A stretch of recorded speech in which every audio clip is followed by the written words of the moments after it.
রজত জয়ন্তী বর্ষে express news এ হলো deadline communications private limited, আর আপনারা দেখছেন এক্সপ্রেস নিউজ, খবর নেয় খবর দেয়।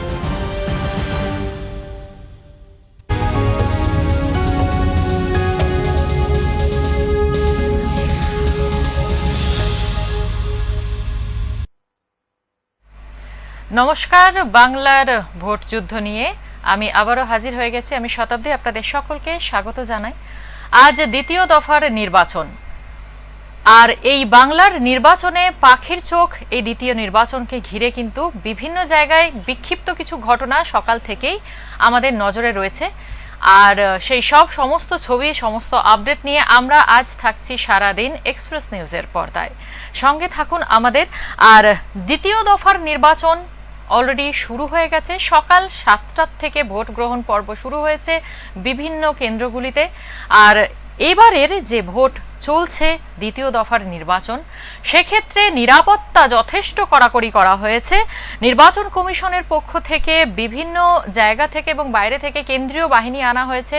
আলাদা করে পুলিশ অফিসার, পুলিশ পর্যবেক্ষক নিয়োগ করা হচ্ছে, যাতে করে এই সমস্ত নির্বাচন পর্বটিকে খুবই শান্তিপূর্ণভাবে পুরো ঘটনাটাকে ধরে রাখা যায় বা শান্তিপূর্ণভাবে নির্বাচনের যে প্রক্রিয়া সেটা সম্পন্ন করা যায়। এবং সেই আশায় আমরা রাখছি প্রথম দফা নির্বাচন যথেষ্ট শান্তিপূর্ণ ভোট গ্রহণ সম্পন্ন হয়েছে। এরপরে আজকে সারাদিন দেখার পালা যে ভোটের হাওয়া কোন দিকে চলছে, কারণ ইতিমধ্যে প্রথম দফা নির্বাচনের পরেই মানুষের মনে কিছুটা হলেও কোথাও গিয়ে পরিবর্তনের একটা ছায়া বা হাওয়া বদলের একটা বিষয় আমরা দেখতে পাচ্ছি। সেই বিষয়টা কতটা কোন দিকে কিভাবে এগিয়ে যেতে পারে সেটাই এখন দেখার বিষয়। তবে ফলাফলটা কিন্তু জনতাই ঠিক করবে। তাই আজ জনগণের ওপরে নির্ধারণ করছে তারা নিজের ভবিষ্যৎ, তাদের নিজের জনপ্রতিনিধিকে কিভাবে এবং কাকে বেছে নিতে চলেছেন। আমাদের সঙ্গে এই মুহূর্তে রয়েছেন বিষ্ণুপুর জেলা তৃণমূল কংগ্রেস চেয়ারম্যান এবং প্রাক্তন সভাপতি বিক্রমজিৎ চট্টোপাধ্যায়। স্বাগত স্যার আমাদের আজকের এই অনুষ্ঠানে। নমস্কার।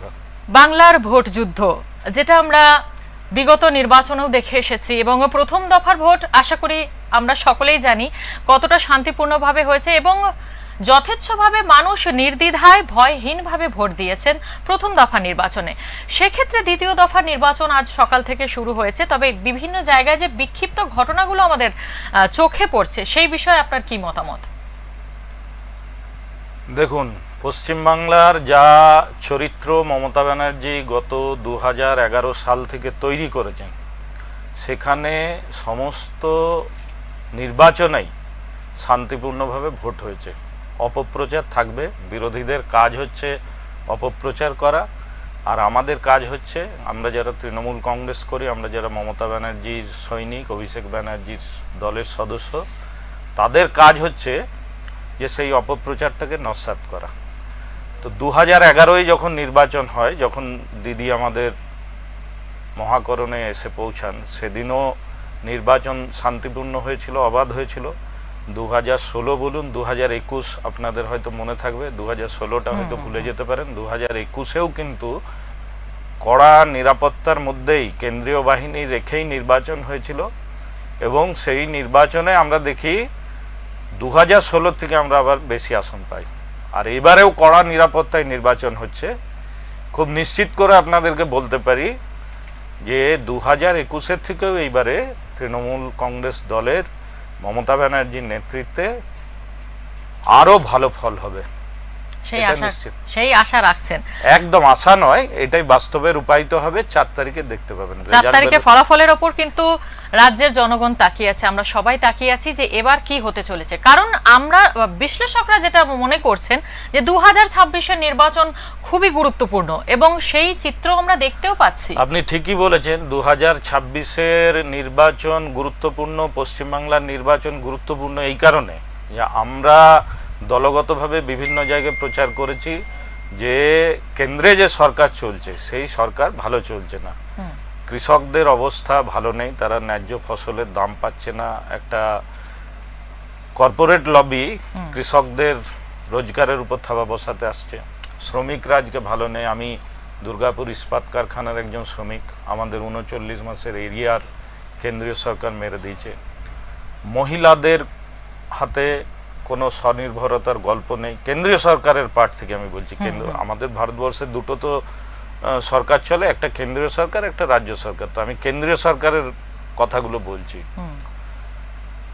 প্লাস ধরুন যে ধরনের স্বপ্ন দেখিয়ে ধরুন 2 কোটি বেকারের চাকরি, 15 লাখ টাকা প্রত্যেকটা ব্যাংক অ্যাকাউন্টে ঢুকে যাবে, সন্ত্রাসবাদ নির্মূল হবে, পাকিস্তানকে কড়া শিক্ষা দেওয়া হবে, এই সব কটাই আমরা দেখেছি। পুলওয়ামায় ধরুন 42 জন শহীদ হয়ে গেল আমাদের ভারতবর্ষের বীর সেনানী, তার আজ অবধি বিচার হয়নি। এবং সবচেয়ে দুর্ভাগ্যজনক যে তদন্ত করে দেখাই হয়নি যে RDX কোথা থেকে এসছে।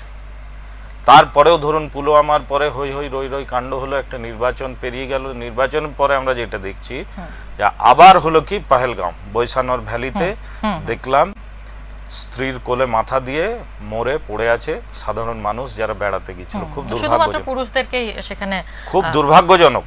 এটা খুব দুর্ভাগ্যজনক যে আমরা যে ভারতবর্ষের চিন্তা করেছিলাম যে সার্বভৌম গণতান্ত্রিক ভারতবর্ষ, সন্ত্রাসবাদ মুক্ত ভারতবর্ষ, সেই ভারতবর্ষ আমরা আজকে পাচ্ছি না। তাহলে 2026-এ যদি পশ্চিমবাংলায় আমরা, যদি কেন, আমি তো নিশ্চিত করেই আপনাকে শুরুতেই বলেছি যে আমরা তৃণমূল কংগ্রেস দলের পক্ষ থেকে মমতা ব্যানার্জির নেতৃত্বে আমরা সরকার করব। এবারে ওই যে নির্বাচনটা গুরুত্বপূর্ণ এই কারণেই হচ্ছে যে নির্বাচনটা যদি আমরা জিতে যাই, আমি তো বলছি আমি নিশ্চিত করে জিতবো, যেহেতু এখনই আমি তো জ্যোতিষী নই, নিশ্চিত করে জিতবো বলার পরে যেটা বলছি 2029-এর লোকসভা নির্বাচনটা হবে অত্যন্ত গুরুত্বপূর্ণ ভারতবর্ষের প্রেক্ষাপটে, যেখানে নেতৃত্ব দেবেন মমতা ব্যানার্জি, সেই জন্য গুরুত্বপূর্ণ এই নির্বাচন।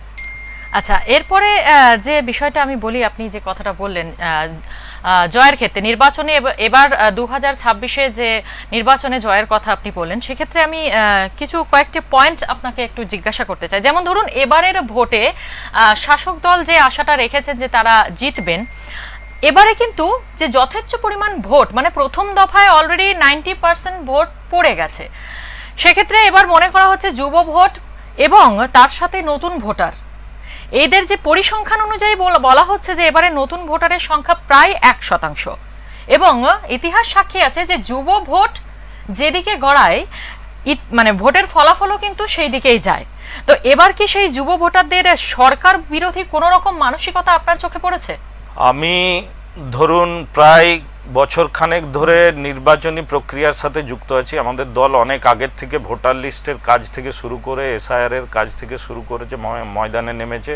তারপরে আমরা পাড়ায় পাড়ায় সংকল্প করেছি, তারপরে আমরা লক্ষ্মী এলো ঘরে করেছি, একের পর এক প্রকল্প নিয়ে আমরা মানুষের দুয়ারে গেছি এবং সেইখানে গিয়ে দেখেছি ছাত্র, যুব, মহিলা নির্বিশেষে তৃণমূলের দিকে একটা ব্যাপক ঢল আছে, ব্যাপক। এবং শেষমেশ যে প্রকল্পটা পশ্চিমবাংলায় একটা ইতিহাস তৈরি করেছে, এবং আমি আমার বড়জোড়া ব্লক অফিসে ধরুন ম্যাক্সিমাম দিন ছিলাম এবং দলের পক্ষ থেকে আমাকে সারা জেলা যখন ঘুরতে বলা হয়, আমি ধরুন গঙ্গা জলঘাটি থেকে শুরু করে আপ টু জয়রামবাটি অবধি আমি যখন ঘুরেছি, যুব সাথী প্রকল্পের যে ধরনের উন্মাদনা পেয়েছি, যেভাবে যুবকরা, আমি চোখের সামনে দেখেছি বাচ্চা বাচ্চা ছেলে মেয়েরা এসছে যে 1,500 টাকা যে ভাতা, সেই ভাতাটা পাওয়ার জন্য 1,500 টাকা ভাতা দিয়ে একটা সংসার চলবে না, এটা খুব নিশ্চিত করে আমিও জানি, সবাই জানে। কিন্তু একটা যুবক কলেজ থেকে বেরিয়েই প্রথম দিনেই তো চাকরি পায় না, আমিও প্রথম দিনে পাইনি, কেউই প্রথম দিনে পায় না। তো যখন একটা যুবকের হাতে 1,500 টাকা আসবে, সে চাকরির বিষয়ে ইন্টারেস্টেড হবে এবং পড়াশোনা বা অন্যান্য পরীক্ষা এখানে ওখানে যাওয়া একটা চেষ্টা তার শুরু হয়ে যাবে 1,500 টাকার স্বনির্ভরতার মাধ্যমে। তো সেই জায়গায় আমার স্থির বিশ্বাস যে যুবকরা ঢেলে মমতা ব্যানার্জিকে ভোট দিচ্ছে, কারণ পশ্চিমবাংলায় আর কোনো বিকল্প নেই। পশ্চিমবঙ্গে যে শিল্প হওয়ার কথা ছিল একটা সময়, যে শিল্প নিয়ে সিঙ্গুর নন্দীগ্রাম একেবারে চর্চার শিরোনামে উঠে এসেছিল, সেই সময় যে টাটা এখানে ফ্যাক্টরি করার কথা ছিল, কলকারখানা করার কথা ছিল, সেই টাটা কিন্তু সিঙ্গুরে যেহেতু জমি নিয়ে যে সমস্যাটি হয়েছিল, সেই সময় মমতা বন্দ্যোপাধ্যায় কৃষকদের জমি ফিরিয়ে দেন এবং টাটাকে এখানে কোনোভাবেই তাদেরকে বাসা বাঁধতে দেননি। সেই টাটার ফ্যাক্টরি আজ হয়েছে গুজরাটে এবং এ রাজ্যের ছেলেমেয়েরা সেই জায়গায় গিয়ে আবার চাকরি খুঁজছে তারা এবং কর্মরত। আপনাদের কাছে সঠিক খবর নেই, গুজরাটে হয়েছে, সেই কারখানা বন্ধ হয়ে গেছে, ন্যানোর সেই কারখানা বন্ধ হয়ে গেছে, এটা খুব আমি নিশ্চিত করে আপনাকে বলছি। আমরা তো রাজনৈতিক কর্মী, আমাদের কাছে খবর আছে, আমরা খবর নিয়েই বলছি।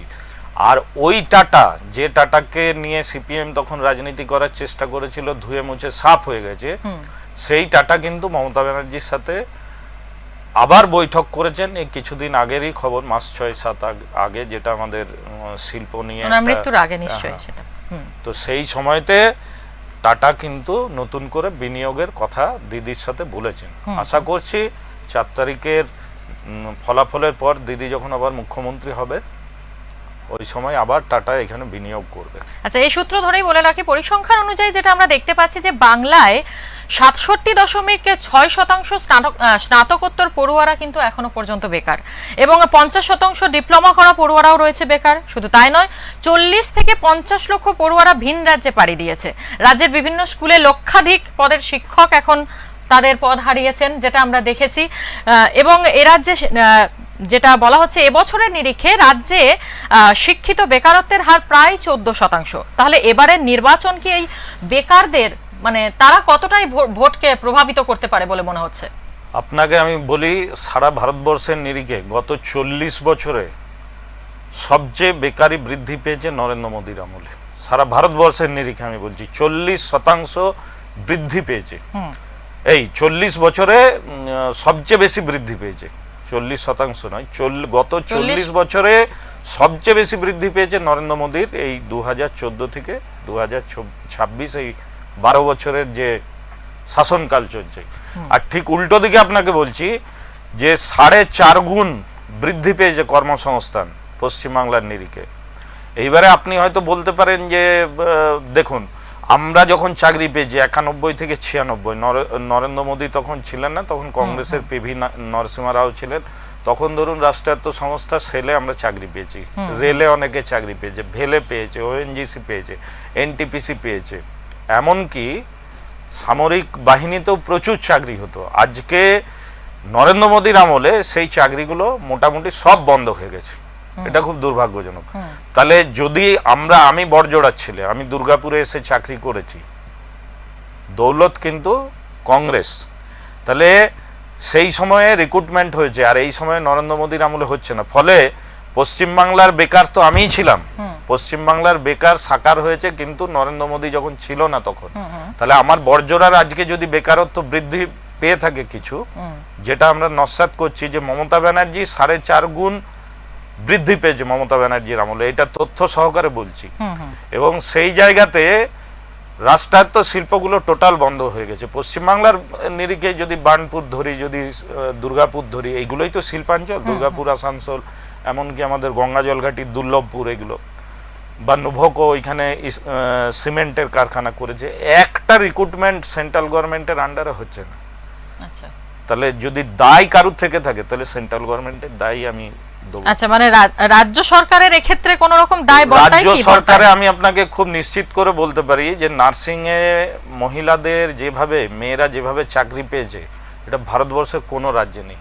28টা রাজ্য, 7টা কেন্দ্রশাসিত অঞ্চল, কোথাও নেই যে হারে মেয়েদের কর্মসংস্থান দিদি করেছেন গত এই 15 বছরে। এই রেকর্ড সংখ্যক রিক্রুটমেন্ট দিদির আমলে হয়েছে। একদিকে এই রেকর্ড সংখ্যক রিক্রুটমেন্ট মহিলাদের ক্ষেত্রে হয়েছে, অন্যদিকে ঠিক শিক্ষক নিয়োগে যেটা 2016 সালে পুরো প্যানেলটাকে বাতিল করা হলো, সেক্ষেত্রে এত শিক্ষক, এটা নিশ্চিতভাবে দেখুন প্যানেল বাতিল হয়েছে, এটা তো অস্বীকার করব না, কিন্তু এটা একটা বিচ্ছিন্ন, তারাও তো একটা অংশের ভোটার। হ্যাঁ, এটা একটা বিচ্ছিন্ন ঘটনা, এটা মেনে নিয়েই বলছি যে এর জন্য দলের দায়িত্ব নেই, কোনো একজন ব্যক্তির দায়িত্ব আছে, সেই ব্যক্তিকে দল কিন্তু যথোপযুক্ত শাস্তি দিয়েছে। এটা কি এই যে ঘটনাটা ঘটেছে, এটাতে তো মোটামুটি যতজন শিক্ষকরা তাদের চাকরি হারিয়েছেন তারা একটা অংশের ভোটার, এবং সেক্ষেত্রে এই নির্বাচনে দ্বিতীয় দফা নির্বাচন চলছে আজ, এবং প্রথম দফা নির্বাচন অলরেডি হয়ে গেছে। এই সূত্রেই আমি জানিয়ে রাখি, প্রথম দফা নির্বাচনে 2 ঘন্টার মধ্যে যে ভোটের আপডেট আসে সেটা হচ্ছে 21% ভোট তখন অবধি পড়ে যায়, এবং আজ দ্বিতীয় দফা নির্বাচনে এখনো পর্যন্ত ভোট পড়েছে 18.5%। সুতরাং এখনো পর্যন্ত বলা যেতে পারে নিয়ার অ্যাবাউট 2% ভোটে পিছিয়ে রয়েছে দ্বিতীয় দফা নির্বাচনের ক্ষেত্রে। তো সকাল থেকেই যে হারে ভোট পড়েছিল প্রথম দফায়, সেই দিক থেকে দেখতে গেলে দ্বিতীয় দফা নির্বাচনে কিছুটা পিছিয়ে রয়েছে, তবে এখনো সারা দিনের ফল বাকি রয়েছে, সারা দিনের কর্মকাণ্ডের ওপর আমরা চোখ রাখছি। হ্যাঁ, যে বিষয়টা নিয়ে বলার ছিল যে এই এনাদের যে ভোটটা সেটা কি এবারে নির্বাচনে এফেক্ট ফেলবে, মানে তাদের কি কর্মসংস্থানের প্রতি যে একটা মানুষের স্পৃহা রয়েছে, যে একটা পিপাসা রয়েছে, যে তারা কর্মসংস্থান হারিয়ে ফেলেছেন, তাদেরকে নিজেদের সংসার চালাতে হচ্ছে, সেই জায়গাটা তাদের মাইন্ডে কতটা কাজ করবে নির্বাচনে? দেখুন, যারা ব্যক্তিগতভাবে আক্রান্ত তারা তো তাদের সিদ্ধান্ত নেবেন। সেই জায়গায় আমি কি করে, আমি তো গণৎকার নই যে বলে দেবো যে তারা কি করেছে।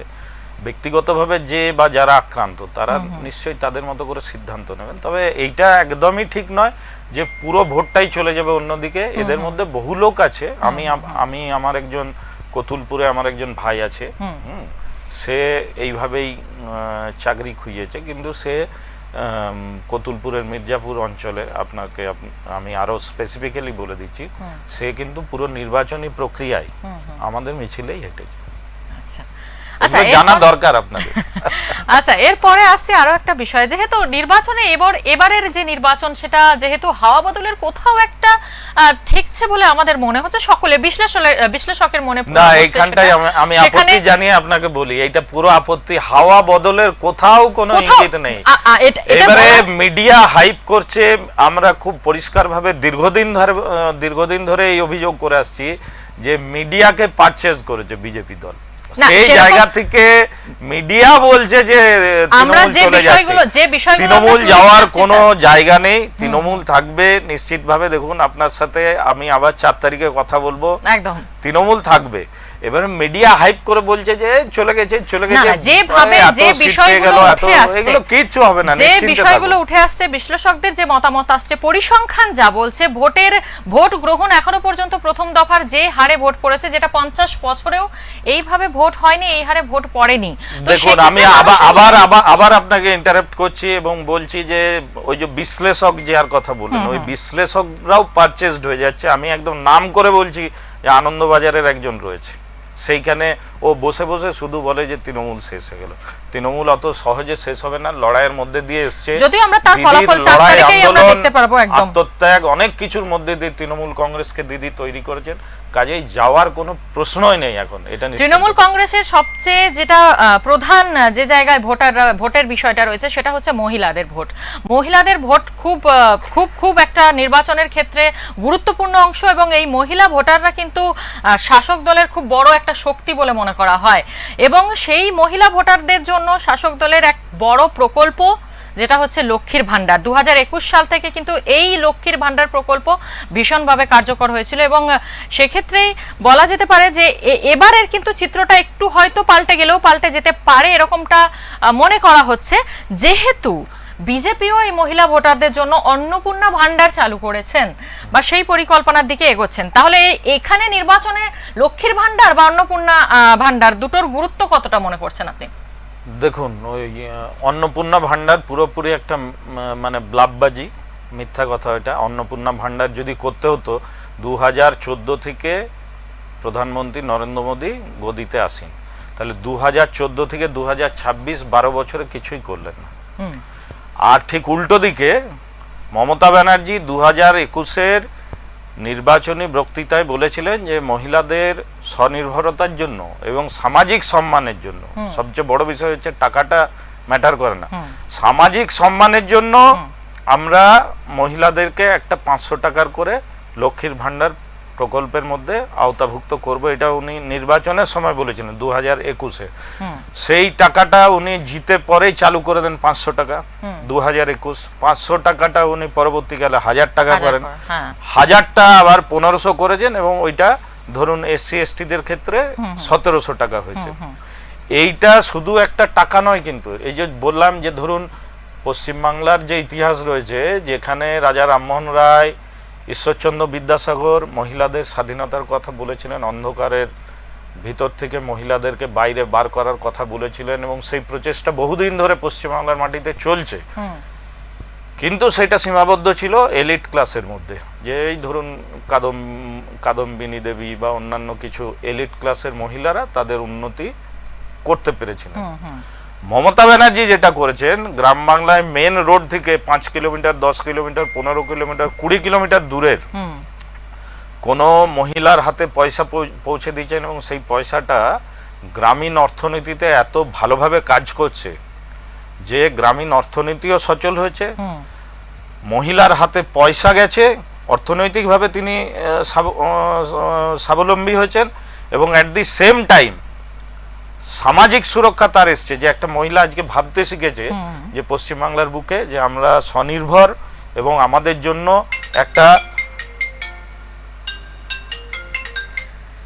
জন্য একটা মুখ্যমন্ত্রী আছেন যিনি মানবিক মুখ্যমন্ত্রী এবং যিনি মহিলাদের কথা সবসময় ভাবেন। আচ্ছা, মহিলাদের অন্নপূর্ণা ভান্ডার তুলনাতেই আসবে না এই কারণে যে অন্নপূর্ণা ভান্ডার যদি মোদী সাহেবের করার কথা ছিল, উনি তো 2014 থেকে করতেন, ভারতবর্ষের অন্য রাজ্যগুলোতে করুন।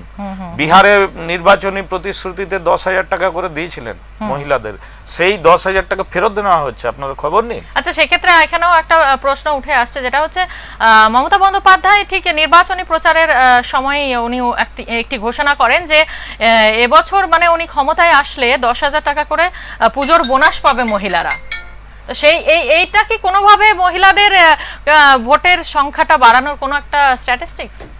উনি কথা দিয়ে কথা রাখেন, কাজেই ওনার মতো নেত্রী হচ্ছে ভারতবর্ষে এখন বিরলতম নেত্রী, ভারতবর্ষের জনপ্রিয়তম নেত্রী। উনি যখন বলেছেন যে উনি দেবেন, এটা নিশ্চিন্তে থাকুন যে ওটা মহিলারা পাবেন। মহিলারা পিছিয়ে পড়া যে রাজ্যগুলো বা প্রত্যন্ত অঞ্চল, গ্রামাঞ্চলে একটা সময় ছিল যে সময়। আচ্ছা, আমরা খবরে যাব, তার আগে আমাদের সঙ্গে এই মুহূর্তে বর্ধমান থেকে আমাদের প্রতিনিধি রয়েছে, তাকে আমরা ফোনে নিয়ে নেব। সঞ্জিত কুড়ি আমাদের সঙ্গে পূর্ব বর্ধমান থেকে রয়েছে। সঞ্জিত, তোমাকে স্বাগত জানাই। প্রথমেই আজ দ্বিতীয় দফার নির্বাচন চলছে, তো আমি এই বিষয়ে যে প্রশ্নটা তোমার কাছে রাখতে চাই, সকাল থেকে কি পরিস্থিতি এখনো পর্যন্ত নজরে পড়েছে তোমার? দেখো, পূর্ব বর্ধমান জেলায় যতগুলো বুথ আছে, যতগুলো ভোট কেন্দ্রগুলো আছে, এখনো পর্যন্ত সব জায়গায় খুব স্মুথলি ভোট হচ্ছে। এখনো কোনো জায়গায় কোনো অশান্তি কোনো ঘটনা ঘটেনি। তবে বর্ধমান যে টাউন স্কুল আছে, মিউনিসিপাল বয়েজ স্কুলে সকালে যখনই ভোট শুরু হয় কিছুক্ষণ পরে দুটো EVM মেশিন খারাপ হয়, সেই মেশিনগুলো সঙ্গে সঙ্গে পাল্টানো হয়। থেকে সকাল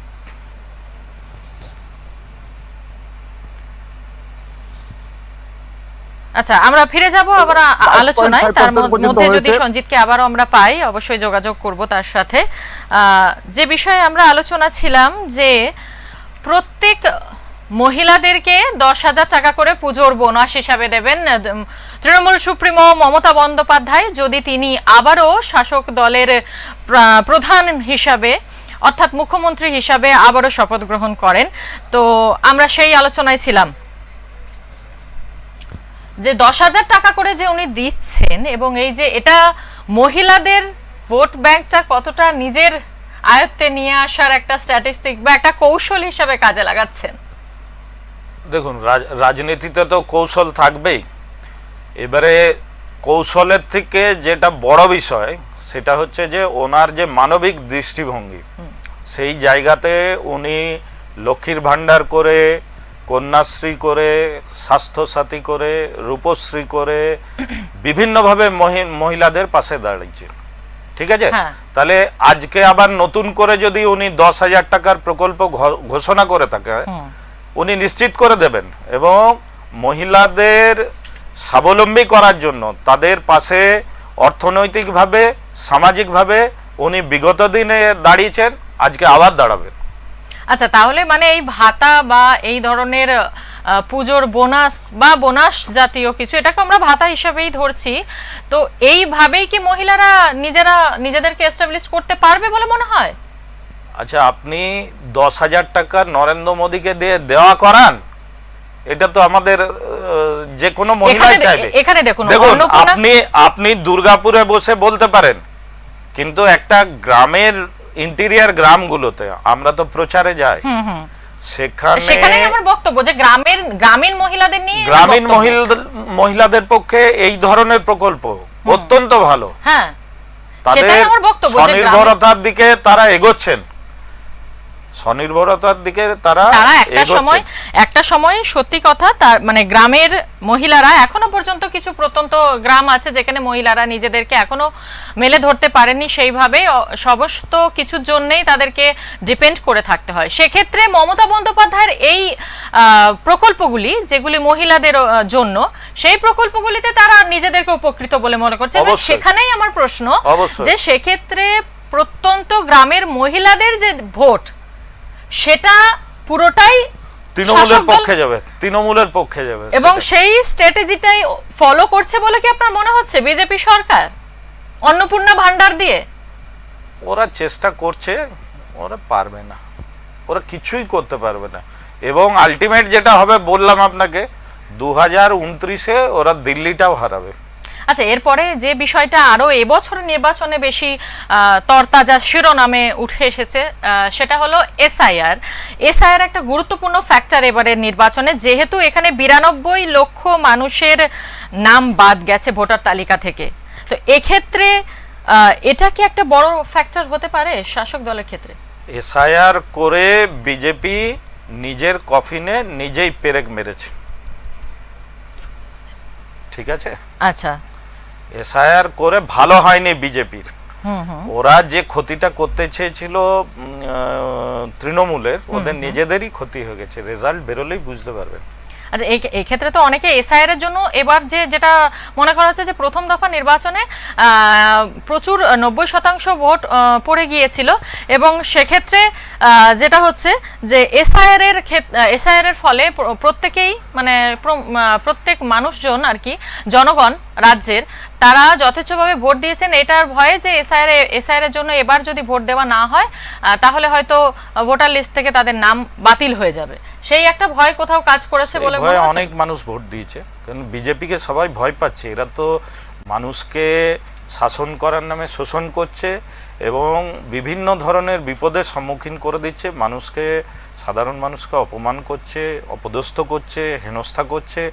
তো এই ধরনের রাজনীতি কেউই পছন্দ করছে না। ওই যে আপনি যুব সম্প্রদায়ের কথা বলছিলেন না, যুব সম্প্রদায়ের মধ্যে বহু লোক বলছে যে এসআইআর করতে হতো, ঠিক আছে, এত শর্ট পিরিয়ডে কেন করছো?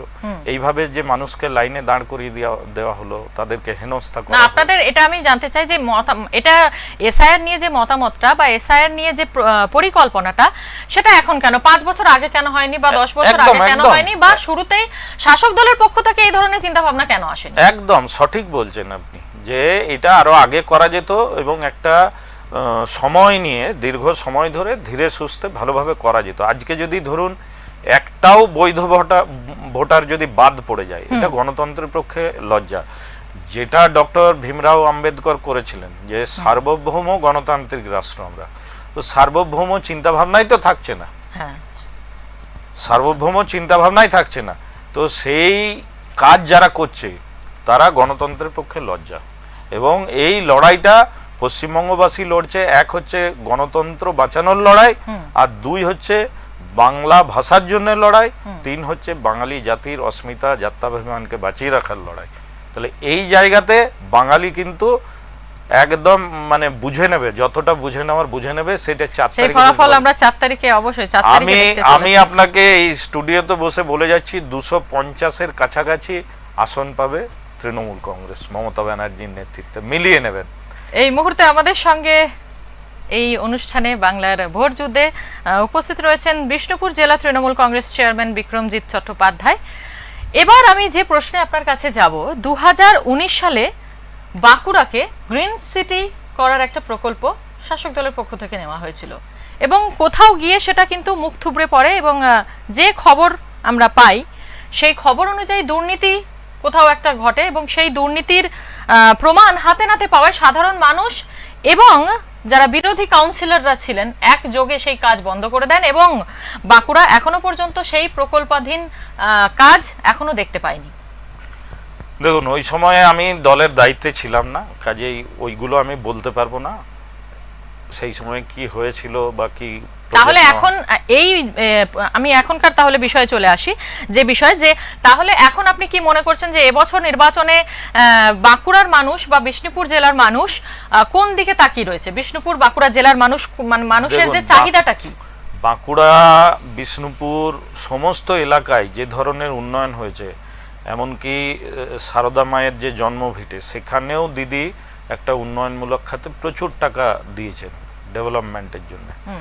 তো প্রত্যেকটা জায়গাতেই প্রচুর উন্নতি হচ্ছে। বড়জোড়াতেও একটা ব্যাপক আকারে উন্নয়ন হয়েছে। বড়জোড়ায় ধরুন সুপার স্পেশালিটি হাসপাতালের যেসব ফেসিলিটিগুলো মানুষ পাচ্ছিল না, সবাই তো গরিব মানুষরা এসে সেখানে চিকিৎসা করায়, ফলে তাদের যা যা রিকোয়ারমেন্ট ছিল সবটা কিন্তু গত 5 বছর 21 থেকে 26-এ আমি নিজে দাঁড়িয়ে থেকে দেখেছি যে সবটা বড়জোড়া হাসপাতালে করা হয়েছে। বাঁকুড়া মেডিকেল কলেজে আমাদেরই একজন ফার্মাসিস্ট বন্ধু আছেন, তিনি একদিন গল্পের ছলে আমাকে বলছিলেন যে 970 টাকা দামি অ্যান্টিবায়োটিক সেটা সরকার প্রোভাইড করছে, সরকার দিচ্ছে। আচ্ছা, এইটা পশ্চিমবাংলার ইতিহাসে ধরুন একদম অভাবনীয়, ভাবাই যায় না। যে 2019 সালে যে নির্বাচন হয়েছিল এবং 2021 দু ক্ষেত্রেই কিন্তু শাসক দল সেখানে পরাজিত হয়েছেন। এবারে কি আশা রয়েছে শাসক দলের? এবারে আমরা 12টা, বাঁকুড়া জেলার 12টা আসন রয়েছে, আমরা নিশ্চিত করে ভালো ফল করব। যেহেতু আমি বলে রাখি যে এখন সরকারের দিকে তাকিয়ে রয়েছে বাঁকুড়া এবং বিষ্ণুপুর এলাকার মানুষেরা, কারণ যেহেতু বাঁকুড়া মূলত কৃষিভিত্তিক একটা এলাকা, সেখানে মানুষের যে প্রধান চাহিদা তা হলো কৃষিভিত্তিক উন্নয়ন, কর্মসংস্থান অবশ্যই, জলসেচ ব্যবস্থার উন্নতি এবং স্বাস্থ্য পরিষেবা। এই জলের কথাটা বললেন খুব, আমরা যখন ছাত্র রাজনীতি করতাম, আমি বাঁকুড়া খ্রিস্টান কলেজের ছাত্র রাজনীতি করতাম, তো সেই সময় আমরা গোটা জেলায় মোটামুটি চষে বেরিয়েছিলাম আমাদের বিরোধী দলের বিরুদ্ধে। তো তখন ঘুরতে ঘুরতে দেখেছিলাম যে বাঁকুড়ার ইন্টেরিয়ার গ্রামগুলোর যা অবস্থা, এবং খুব করুণ পরিস্থিতিতে মানুষ সেই সময় ছিল। যারা গরিবের সরকার তৈরি করেছিল সেই সময়, তারা কিন্তু গরিবদেরকে একদম মানে কণামাত্রও দেখেনি। তো ঘুরতে ঘুরতে আমাদের খুব খারাপ লাগতো ইন্টেরিয়ার গ্রামগুলো। আমরা প্রধানত সেই সময় সাইকেলেই ঘুরেছি, সাইকেল ভালোভাবে যেতে পারতো না। আচ্ছা, জলের যে ধরনের জলসেচ ব্যবস্থা, কৃষির জন্য জল ছাড়ুন, খাওয়ার জন্য জল ছিল না। একটা আপনি বললেন বাঁকুড়া কৃষিভিত্তিক জায়গা, সেটা হচ্ছে বাঁকুড়ার বাঁ দিকটা, আপনি ব্যারেজ থেকে ধরে বাঁ দিকটা কৃষির এলাকা, কিন্তু ডান দিকটা শিল্পের এলাকা। দেবেন বড়জোড়া থেকে শুরু করে ঘুটগড়িয়া, দুর্লভপুর, শালতোড়া, মেজিয়া, এগুলো আবার শিল্পের এরিয়া। এইদিকে চাষটা খুব একটা ভালো হয় না, আর এই বাঁ দিকটাতে চাষটা কিন্তু ব্যাপক হয়।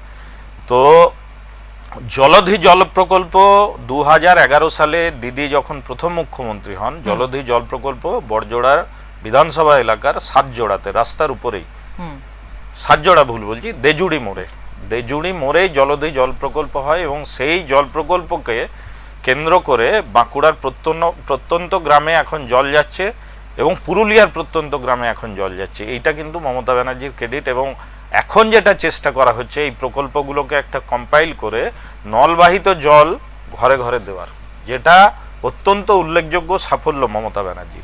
এবং এই জল প্রকল্পের ফলে বাঁকুড়ার যে এলাকায় আমরা বলতাম রুখা মাটি সুখা দেশ সেই সময়, কিন্তু এখন দেখছি প্রত্যেকটা জায়গায় মানুষ খুশি জল পেয়ে। অনেক জায়গায় এখনো হয়তো পৌঁছাতে পারিনি, 90% জায়গায় পৌঁছে গেছে, কিন্তু 10% জায়গায় এখনো পৌঁছায়নি। তো আশা করছি আমরা ওইগুলো আগামী দিনে পৌঁছে যাব। এবার আমরা চলে যাচ্ছি একটা ব্রেকিং নিউজে। এই মুহূর্তে আমরা দেখতে পাচ্ছি হাওড়ার বালিতে পুলিশের লাঠিচার্জ, কেন্দ্রীয় বাহিনীর লাঠিচার্জ, কারণ সেখানে কিছু দুর্ঘটনার খবর উঠে আসছে এবং সেখানে কেন্দ্রীয় বাহিনী বাধ্য হয়েছেন লাঠিচার্জ করতে। এবারে দ্বিতীয় দফা নির্বাচন যেহেতু শান্তিপূর্ণভাবে করার ইচ্ছা ছিল,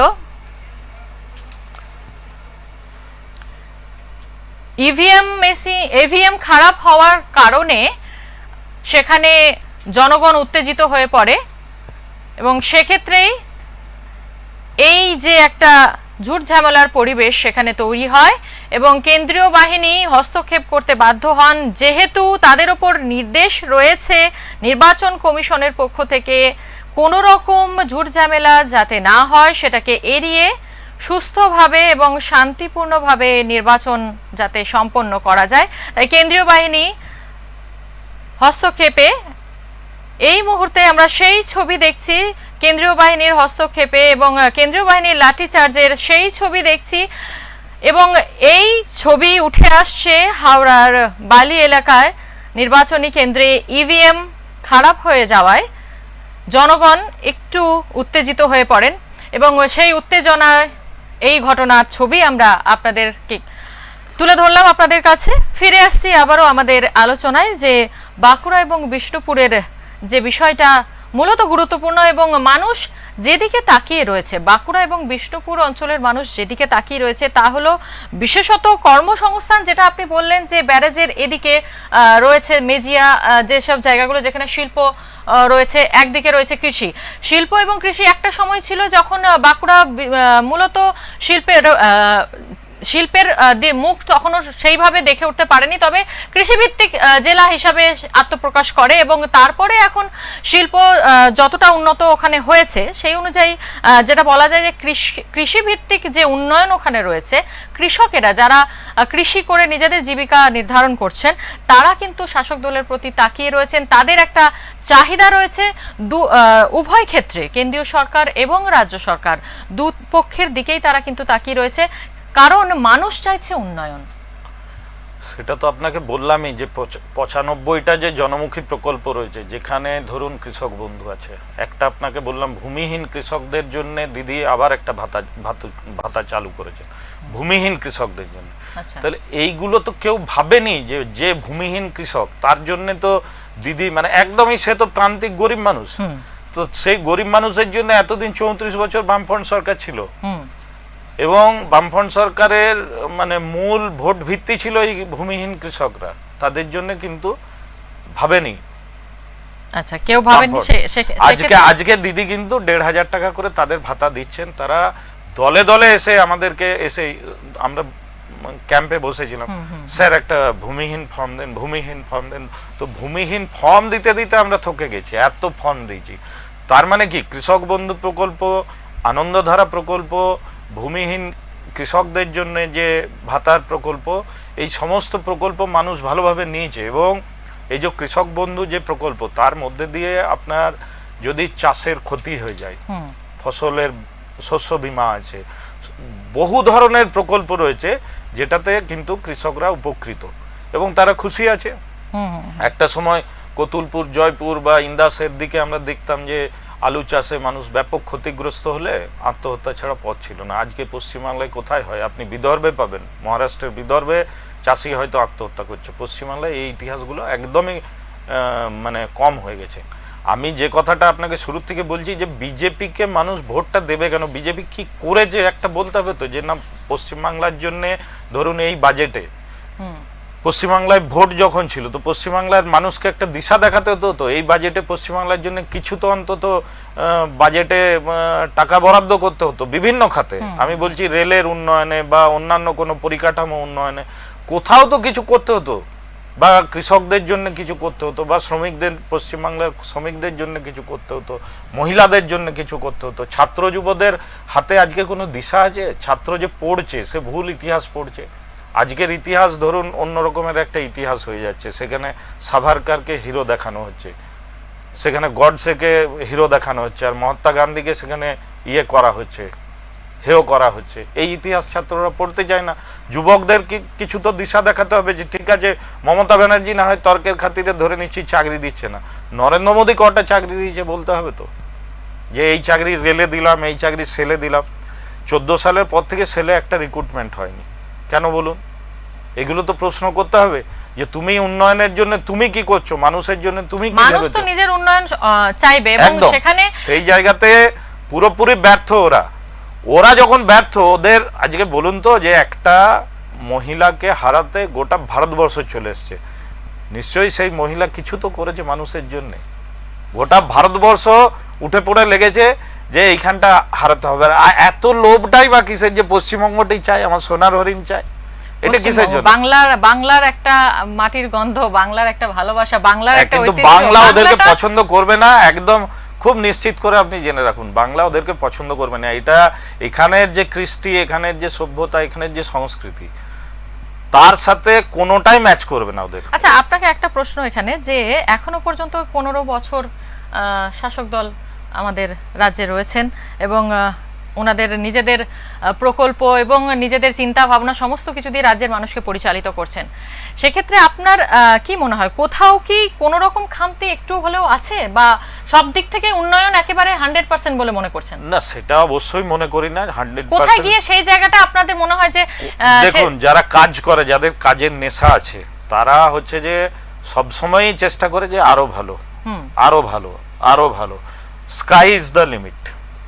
তো সেই জায়গাতে মমতা ব্যানার্জি যে চিন্তা ভাবনার শরিক, ওনার মতো আমরাও সেই চিন্তা ভাবনার শরিক, যে অনেক কাজ হয়েছে। আপনাকে কি বললাম, একটু আগেই তো বললাম, নলবাহিত যে জল আমরা গ্রামে গ্রামে পৌঁছে দিচ্ছি, সেইখানে আমাদের অ্যাচিভমেন্ট 90%। আমি তো বলিনি যে 100%। তার মানে আমি নিজেই আপনাকে বলেছি যে 10% বাকি আছে, সেগুলো আমরা অবশ্যই করব। এইরকম অনেক কাজ গ্রাম বাংলায় বাকি আছে। দুর্গাপুরের জন্য দেখুন, দুর্গাপুরে আমি রাজনীতিটা বাঁকুড়া জেলাতে করি, কিন্তু দুর্গাপুরে আমি তো ধরুন থাকি। তো দুর্গাপুরের জন্য যে ধরনের উন্নয়ন এই কিছুদিন ধরে, লাস্ট ধরুন বছর 2-3 ধরে আমাদের মন্ত্রী মশাই এবং কবিদা বা অন্যান্য নরেন্দা, অন্যান্য আমাদের সমস্ত নেতৃত্ব বা আমাদের সমস্ত সরকারি আধিকারিকদের দিয়ে যেভাবে ওনারা করেছেন, এটা অভাবনীয়। দুর্গাপুর এই ডেভেলপমেন্ট কিন্তু দেখেনি, বা এডিডি এর মাধ্যমে, অন্যান্য সমস্ত মাধ্যমে যেভাবে উন্নয়ন হয়েছে, এই উন্নয়ন কিন্তু দুর্গাপুর দেখেনি। আমরা তো ধরুন দীর্ঘদিন ধরে রাজনীতির সাথে জড়িত রয়েছি, কাজ কিন্তু প্রচুর হচ্ছে। এবারে কিছু তো খামতি থাকবেই, আর যারা কাজ করে তাদেরই তো ভুল হয়, যারা করেন না। নরেন্দ্র মোদীর কোনো ভুল নেই, অমিত শাহ গুন্ডাগর্দি করার জন্য এসে বসে আছে একটা জায়গাতে। তাহলে এইগুলো সুস্থ রাজনীতির পক্ষে অত্যন্ত খারাপ। আমরা বলছি নীতিগত আদর্শগত লড়াই হোক, এবং সেই নীতিগত আদর্শগত লড়াইয়ে আমরা লড়ে যাচ্ছি। আমরা মানুষকে ডেভেলপমেন্টের যে দিশা দেখিয়েছি মমতা ব্যানার্জির নেতৃত্বে, সেই দিশাতে মানুষ খুশি আছে।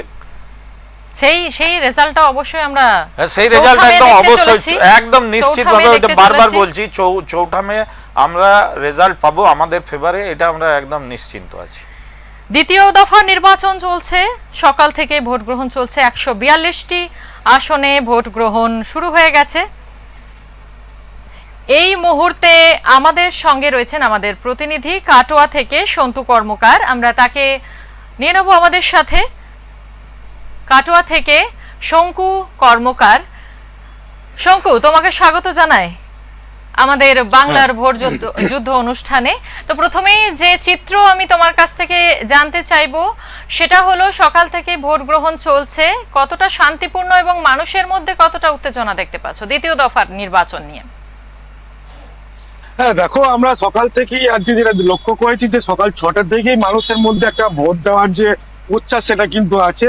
প্রচুর লাইন, প্রচুর ভিড় কিন্তু মানুষ জমাচ্ছেন ভোট কেন্দ্রের সামনেই। সেখান থেকে যে কেন্দ্রীয় বাহিনী এবং পুলিশ, কেন্দ্রীয় বাহিনীরা তাদের ভোটের যে নথিপত্র, সেগুলো দেখার পর ভোট কেন্দ্রে তাদেরকে যেতে দিচ্ছেন। এবং যেটা বলার বিষয়, যে পুরোপুরি শান্তিপূর্ণ ভোট কিন্তু কাটোয়া শহর জুড়ে হচ্ছে। কাটোয়া ছাড়াও কিন্তু চট্টগ্রাম মঙ্গলকোট বিধানসভাতেও কিন্তু কোনো রকম অশান্তির খবর কিন্তু এখনো পর্যন্ত পাওয়া যায়নি। আজ সকালবেলাতেই কিন্তু কাটোয়ার যে তৃণমূলের প্রার্থী রবীন্দ্রনাথ চট্টোপাধ্যায়, তিনিও কিন্তু নিজের ভোট দান করেছেন। এর পাশাপাশি যে বিজেপি প্রার্থী কৃষ্ণ ঘোষ, তিনিও তার নিজের ভোট প্রদান করেছেন, এবং তারা দুজনেই পুরোপুরি এই ভোটে তারা কিন্তু জেতার আশাবাদী শতাব্দী। আচ্ছা, তো এখন আমি এটা জানতে চাইবো যে ওই পূর্ব বর্ধমানে এবং কাটোয়া থেকে তুমি রয়েছো, এবং কাটোয়ার জনগণ কোন দিকে তাকিয়ে রয়েছে, তাদের মধ্যে কি চলছে, কিছু কি তুমি একটু আন্দাজ করতে পারছো তারা কি চাইছে? হ্যাঁ, দেখো, সকাল থেকেই কিন্তু সাধারণ মানুষ যে ভোট দেওয়ার জন্য কিন্তু লাইনে দাঁড়াচ্ছে, এবং সেরকম ভাবে এখনো বোঝা না গেলেও পুরোপুরি শান্তিপূর্ণ ভোট হচ্ছে কাটোয়া শহর জুড়ে। এবং কাটোয়া শহরের যে উন্নয়ন হয়েছে, সেই দিকেই এগিয়ে থাকবে বলেই আশা করা যাচ্ছে শতাব্দী। আচ্ছা, মানুষের চাহিদা কি? এবছর যে নির্বাচন হচ্ছে, এটা আমরা সকলেই জানি যথেষ্ট গুরুত্বপূর্ণ, এবং কাটোয়া জেলার মানুষদের চাহিদা কি রয়েছে, তারা কি চাইছে? এবারে যারা শাসকের ভূমিকায় আসতে চলেছেন, তাদের কাছে চাহিদাটা কি রয়েছে, সে সম্বন্ধে তুমি কিছু জানতে পেরেছো? দেখো, সকাল থেকে আমরা যেটা লক্ষণ, মানুষ যেসব ভোট কেন্দ্রগুলোতে ভোট জিতে গেছেন, তাদের একটাই বলার, যে শান্তিপূর্ণভাবে যেন ভোট হয়। সেই ক্ষেত্রেই কিন্তু সেন্ট্রাল ফোর্স কিন্তু অনেকটাই তাদেরকে ব্যবস্থা করে দিয়েছে এরকম ভোটদানের ক্ষেত্রে, এবং কাটোয়া শহর জুড়ে কি হবে ভোটের ফলাফল সে নিয়ে কিন্তু বলা খুব মুশকিল। কথাটি আচ্ছা, ধন্যবাদ। সঙ্গে থাকো। সারাদিন নির্বাচনী কেন্দ্রগুলিতে আমাদের জনপ্রতিনিধিরা রয়েছে এবং আমাদের সাংবাদিকরাও রয়েছে, যারা ঘন্টায় ঘন্টায় আমাদেরকে আপডেট দিচ্ছেন এবং সেই খবর আমরা তুলে ধরছি আপনাদের সামনে এক্সপ্রেস নিউজের পর্দায়। যে বিষয়ে আমরা ছিলাম, দ্বিতীয় দফার নির্বাচন চলছে, 142টি আসনে ভোট গ্রহণ চলছে। দ্বিতীয় দফায় ভোট রয়েছে পূর্ব বর্ধমান, হুগলি, হাওড়া, কলকাতা, উত্তর ও দক্ষিণ 24 পরগনা ও নদিয়া জেলায়। তবে এবার যেটা হাই ভোল্টেজ নির্বাচনী কেন্দ্র সেটা কলকাতা এবং সংলগ্ন এলাকা বলে মনে করা হচ্ছে। ভবানীপুর নির্বাচন কেন্দ্র আমরা সকলেই জানি একটি হাই ভোল্টেজ কেন্দ্র। একদিকে বর্তমান মুখ্যমন্ত্রী মমতা বন্দ্যোপাধ্যায়, অন্যদিকে প্রতিদ্বন্দ্বী হিসাবে রয়েছেন বিজেপি প্রার্থী শুভেন্দু অধিকারী। একসময় নন্দীগ্রামে দুজনেই একসাথেই আন্দোলন করেছিলেন, কিন্তু 2021 সালে বিজেপি প্রার্থী হিসাবে দাঁড়িয়ে মমতা বন্দ্যোপাধ্যায়কে পরাজিত করেন শুভেন্দু 1956 ভোটে। এবারও কি সেই একই ফল হতে চলেছে? শুভেন্দু অধিকারীর জামানত জব্দ হবে, আপনি লিখে রাখুন, ভবানীপুরে শুভেন্দু অধিকারীর জামানত জব্দ হবে, এটা নিশ্চিত। সেই চিত্রটা কতটা পাল্টাতে বা একই থাকতে পারে সেটার দিকেও তাকিয়ে রয়েছে আমরা সকলেই। কারণ আমি যেহেতু বললাম হাই ভোল্টেজ কেন্দ্রগুলিতে দ্বিতীয় দফার নির্বাচন চলছে। একদিকে যেমন ভবানীপুর, অন্যদিকে রয়েছে ডায়মন্ড হারবার, সঙ্গে পানিহাটি, কামারহাটি সহ আরো বেশ কিছু নির্বাচন কেন্দ্র, যেখানে কামারহাটিতে একদিকে মদন মিত্র, অন্যদিকে মানস মুখার্জি। আবারও কি মানুষ পছন্দ করে নেবে মদন বাবুকে, নাকি নিজেদের শিল্প, চাকরি, কর্মসংস্থানের জন্য মানুষকে বেছে নেবেন, সেটা দেখার পালা এই দ্বিতীয় নির্বাচনে। এবং 4 মে আসছে তার ফলাফল। এখন চলছে পরীক্ষা, ফলাফল আসার পর আমরা জানতে পারবো কোন দিকের জল কোন দিকে গড়ায়। এরপরে আমি যেটা আরেকটা কথা আমরা অনুষ্ঠান শেষের আগে জানতে চাইবো, যেটা হচ্ছে দ্বিতীয় দফার নির্বাচনে এত বেশি আঁটোসাঁটো নিরাপত্তা কেন, এবং উত্তরপ্রদেশ থেকে আলাদা করে পুলিশ অফিসারকে আনা হয়েছে এবং ফলতায় যে ঘটনাটা আমরা দেখতে পাচ্ছি, সেই বিষয়ে আপনার কি মতামত একটু জানতে চাইবো অনুষ্ঠান শেষের আগে। এটা জাস্ট সিনেমা তৈরি করা হচ্ছে, বিজেপি সিনেমা তৈরি করছে এবং সিনেমা তৈরি করে ভাবছে যে এটা উত্তরপ্রদেশ, বিহার, গুজরাট এইভাবে বোধহয় জেতা যায়, পশ্চিমবাংলায় এইভাবে জেতা যাবে না। তাহলে এবার পশ্চিমবাংলায় আমরা 21 সাল থেকে শুরু করেছি, আজকে 26 সাল, এই 5 বছর আমাদের দলের প্রত্যেকটি কর্মী, আমি নিজেও একটা কর্মী এবং দিদিও বলেন যে সবাই কর্মী, ইভেন অভিষেক ব্যানার্জিও বলেন যে আমিও কর্মী। তো আমরা 5 বছর ধরে মানুষের সাথে নিবিড়ভাবে যোগাযোগ রেখেছি, সম্পর্ক রেখেছি, তাদের বিপদে আপদে পাশে দাঁড়িয়েছি, বিভিন্ন উন্নয়নমূলক প্রকল্প আছে। এবং সবচেয়ে বড় কথা হচ্ছে, যেটা বাম আমলে 34 বছর ধরে মানুষ অশান্তির মধ্যে ছিল, একটা চাপের মুখে থাকতো, আমরাই এখানে যখন ট্রেড ইউনিয়ন করতে গেছি প্রচুর চাপের মুখে ছিল। আজকে কোথাও কিন্তু সেই চাপ নেই, মানুষ গণতান্ত্রিকভাবে খুল্লা সব কথা বলতে পারে। দোকানে বসে মমতা ব্যানার্জির সমালোচনা হচ্ছে, এইটা বাম আমলে হতো, জ্যোতি বসুর সমালোচনা করলে সঙ্গে সঙ্গে সন্ধ্যেবেলায় ঘরের লোক পাঠাতো, পেটাতো। এটা মমতা ব্যানার্জির সমালোচনা সবাই করছে। তার মানে গণতান্ত্রিক রীতিনীতি আমরা মেনে চলছি এবং মানুষকে স্বাধীনভাবে বাঁচতে দিচ্ছি।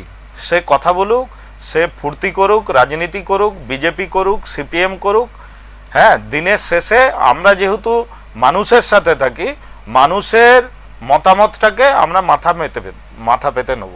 এটা হচ্ছে আমাদের বক্তব্য। বারবার একটা কথাই উঠে আসছে, সেটা হচ্ছে দ্বিতীয় দফার নির্বাচন আমরা প্রথম দফার নির্বাচনের মতনই শান্তিপূর্ণ দেখতে চাই। যদিও বিক্ষিপ্ত বেশ কিছু ঘটনা এখনো পর্যন্ত আমাদের চোখে পড়েছে এবং সেগুলো আপনাদের সামনে আমরা দিনভর তুলে রাখার চেষ্টা করছি। সঙ্গে থাকুন আমাদের। এবারে নির্বাচনের ক্ষেত্রে যথেষ্ট কড়াকড়ি রয়েছে নির্বাচন কমিশনের পক্ষ থেকে এবং সর্বোচ্চ সংখ্যক কেন্দ্রীয় বাহিনী মোতায়েন থেকে শুরু করে করে যানবাহন চলাচলেও রয়েছে যথেষ্ট কড়া নিরাপত্তা, যেহেতু এবারে নির্বাচনকে শান্তিপূর্ণ এবং স্বতঃস্ফূর্ণ ভাবে করার পরিকল্পনা রয়েছে নির্বাচন কমিশনের। সারাদিনের নিউজ আপডেট সঙ্গে নির্বাচনী বিভিন্ন আলোচনা নিয়ে আমরা থাকব বাংলার ভোট যুদ্ধে এক্সপ্রেস নিউজে। সঙ্গে থাকুন আমাদের। নমস্কার।